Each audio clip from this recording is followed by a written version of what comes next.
What is up? What is up? What is up, ladies and gentlemen? We are back with another video. It is the NFL playoffs, and we are back reacting to Lamar Jackson. Let's go ahead and jump into it. All right, the stories were laid out in front of him, and man, did he deliver. Lamar Jackson, 1-3, was, with a loss here, would have had more MVP trophies than playoff wins, but such is not the case. Here in this year, 34 points, 73% through the air. Didn't throw it all that much, wasn't asked to do everything in the past game, but got it done with the legs, and the arm was a plus. 4 touchdowns, no giveaways. See you on Sunday. So that's something that is very important when it comes to Lamar Jackson. He's a dual threat quarterback.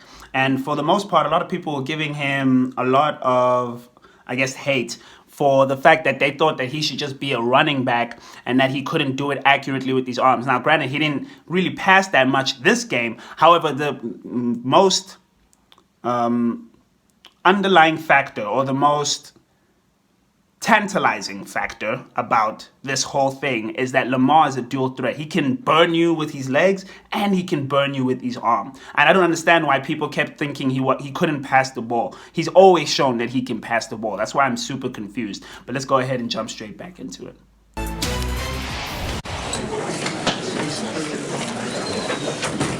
Lamar, John mentioned you guys were edgy and angry in the locker room half.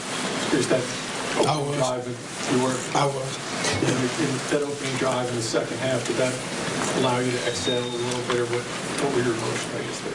I mean, we had no other choice. Offense as a unit, just not putting point. Well, we scored once first half, drove the ball a couple times first half, but we didn't really have success. And our defense was playing lights out, but we not responding, So we just had to dial in halftime, like Coach said, get the ball out quick, and let the defense play us honest, and that's what he did. So I just want to, what he said there is a very important thing when it comes to football, is that even if one side of the football is playing well, the other side has to play well too, especially in the playoffs, to relieve pressure on the other side. Look at, the Dallas game, for example, Dak, right? Dak was, it's not like they didn't score anything when obviously they were getting trumped on by, the Green Bay Packers.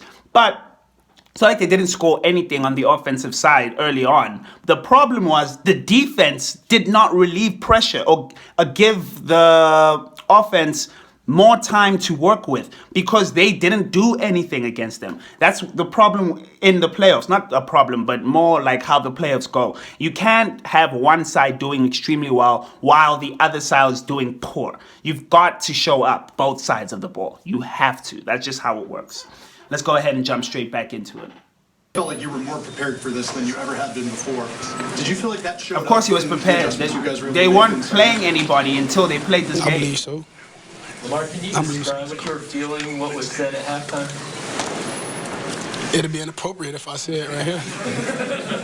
I wish he said it. I wish he said it. It would have been cool. We wasn't but I really understand doing why. anything, I understand. to that defense. They was playing great, and that offense was playing great as well, but we wasn't doing our job, with our unit. In second half, we went to put points on the board, start moving the ball, moving the chains, and start looking like ourselves. So I just want to add on to that as well. I really like his leadership in terms of, hey, like we're better than this. We are supposed to be the ones also putting points on the board, not just letting our defense show up, play lights out, but we're supposed to also be putting points on the board. Because if you notice, the defense played well through and through. The second half, Texans didn't score. They didn't score in the second half. That's how good the defense played. The Texans did not score at all in the second half, because it ended 10-10 at the half. Then the Texans did not score at all, and then Lamar and the rest of the crew from the offensive side showed up. So I really like his leadership in terms of, hey man, we love our defense, we do, and they're showing up for us. We need to show up for them too. I love that. Let's go ahead and continue. The touchdown pass that you throw? I mean, the receivers call for the ball, tight ends call for the ball when they feel like they got someone beat. So that's all he was doing. But I felt like he was getting crabbed a little from 24. but I just had to place the ball, throw it back shoulder because he was undercutting, and he just he went up, made a great catch. The rest is history. Lamar, I know it's one game at a time, but now that you guys are going to the AFC Championship game, your dream of wanting to hold the Lombardi Trophy, is it starting to, feel like it's getting closer at this point? Nah, because we got to finish, Still playoffs, we're not in the dance yet, but I'm looking forward to next week, to be honest with you. I'm not even thinking about Super Bowl until we handle business. The fact that it took you sort of half to get moving on. I like that from Lamar. You got to handle business, especially in the NFL players. Handle business, take it one game at a time. I mean, everything can play a part of it, Can't just say like we was rusty, It was windy, it was cold as heck out there, but everything played a factor, But the thing I'm proud about our team is, we came out second half and we did what we were supposed to do, put points on the board. Definitely. I got the keys to the offense, and when I see it, I just try to put my team in the best position I could. I love Lamar, but I don't know why he said I got the keys to the offense. Homie, you've been had the keys to the offense. Lamar, you've been had the keys to the offense. I think this offense is literally built around you, Lamar. It's literally built around you. Of course you have the keys to the offense. It would be crazy if you didn't. It'd be crazy, right? It's built around you. You have the keys. Let's go ahead. What was it like coming out? I don't know what took me back there, but what happened when I came out, Mo got the camera, me and Ronnie taking pictures. That's what happened when I came out the tunnel, but I don't know what led me to it. I just seen it, and I was off to the races. No, I wasn't surprised. They were having success.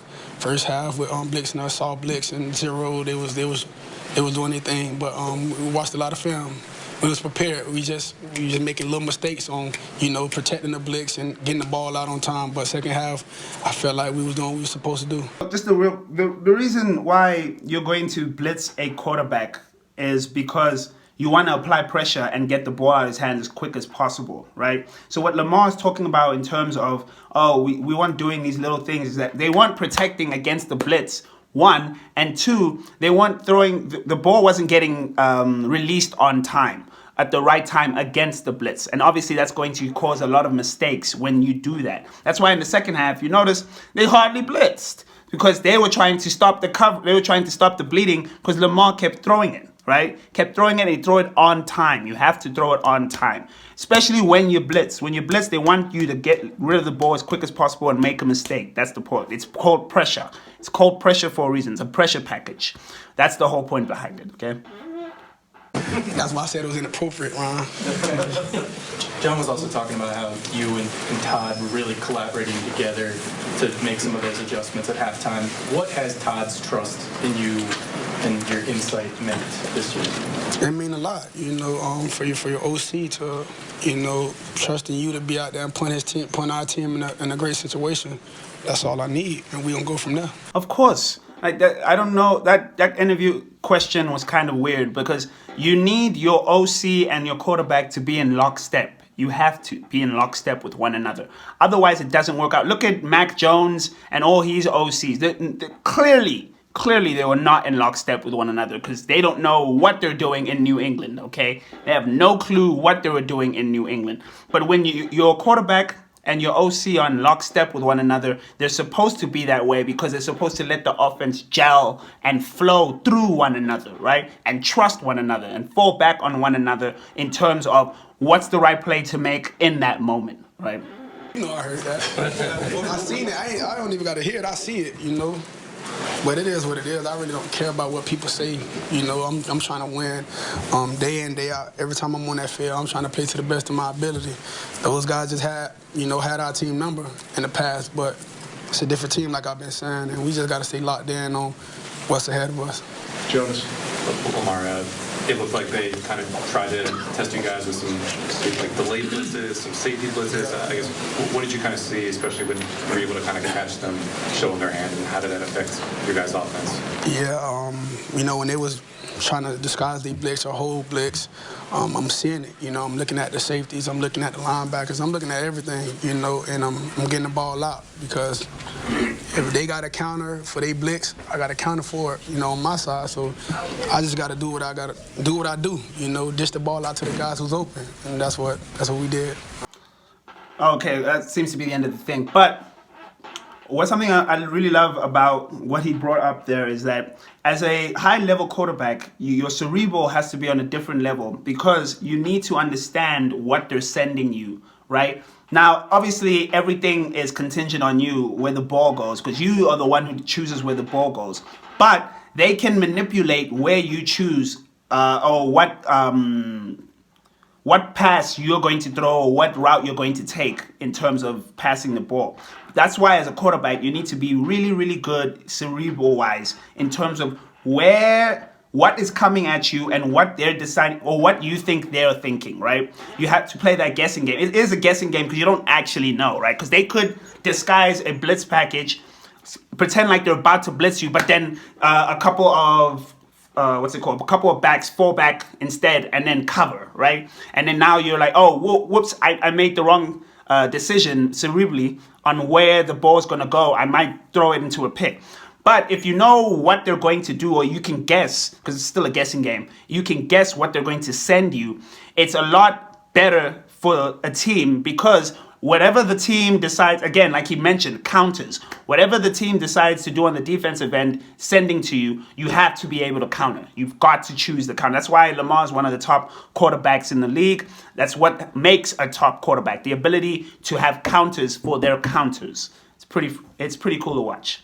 But that is it for the end of the video. Hold on. No, actually, I kind of want to run through the stats just so we can talk about the stats. I was looking at the stats earlier and I was amazed at what I was seeing, right? So for obviously our passing yard leaders, we got CJ Stroud and Lamar Jackson. CJ had 19 of 33, 175 yards. Very, very, very, very pedestrian for CJ, right? Obviously, he's a rookie. We're not going to go in on CJ like that. That's not fair. He's still a rookie. Let him get into the whole feel of it. I mean, he's been dominating. Definitely Rookie of the Year.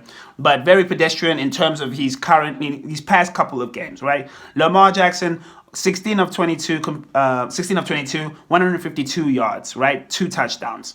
CJ had no touchdowns at all. Obviously, another pedestrian stat line, 152 yards for Lamar Jackson. Like, we know Lamar can do better than that. Like, we all know that, right? Unless you're those stupid analysts who kept saying Lamar can't pass the ball. Like, don't listen to those people. And then our rushing yard leaders for Houston, we had Devin Singletary. He had 9 attempts, 22 yards, right?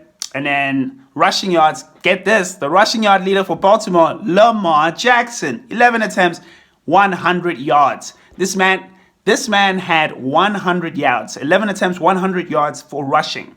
That's the difference maker about Lamar Jackson, because he can be your pass leader, he can be your rush leader. It's the craziest thing. It's great to watch. I love the whole dual threat quarterback. I don't like how people talk down on dual threat quarterbacks. I think dual threat quarterbacks are necessary, especially in the changing aspect, the dynamic aspect of the game. And then our receiving leaders, we have Nico Collins, 10 targets, 5 receptions, 68 yards. I'm looking at okay, let me continue with the Baltimore receiving leader, Zay Flowers, 5 targets, 4 receptions, 41 yards. This game was not won by receivers, right? By the outside receivers, because 68 yards pedestrian, 41 yards definitely pedestrian, right? It wasn't won by the receivers. It was won obviously within the middle, because it's always won in the trenches. It's always won in the trenches, and it was also won by good quarterback play. Good quarterback play by Lamar Jackson. When you see your opening, take your opening. It's that simple, right? Let's go ahead and check the team stats. Time of possession. Just look at this. Just look at the time of possession. Houston had 22 minutes and 25 seconds, right? Baltimore had 37 minutes and 35 seconds. They dominated them. Dominated. That means in the trenches, they got dominated. Right? And they got dominated in terms of defense to offense. Clearly, because, the Texans didn't score anything in the second half. They scored nothing. They had the same stat lines in the first half. First quarter, both of them scored 3. Second quarter, both of them scored 7, right? But Texans scored nothing in the second half. Nothing, right? And then we're looking at third down conversions. They both had the same third down conversions. And then fourth down conversions, they weren't far off, right? Not at all. They weren't far. But if you look at the total net yards, Houston had 213, while Baltimore had 352. That's a huge disparity. They were destroying them offensively, destroying them. Obviously, in the second half, in the first half, it was about equal. I see some of this. We saw some of the things in the first half, like Lamar was talking about, some of the wrinkles that they had to fix up. But clearly, they fixed them up in the second half, right? But that's it for today's video. I want to thank you again for watching. Let me know your opinions in the comment sections down below. I want to know what you thought of the game, how you enjoyed the game, what you thought about Lamar, CJ Stroud, Houston's Texans, the Baltimore Ravens. Let me know. And then again, the goal of 2024 is to build a community. So if you know of anybody who might be interested in giving their opinions, watching, talking about the game, let them know about this video and let them comment down in the section below. But again, if you like the video, please give it a like, a thumbs up. Subscribe if you're new, please. Subscribe if you're new. And I will see you guys on the next video. Enjoy the rest of your day because it is the NFL playoffs. And I'll see you on the next one. Peace, guys.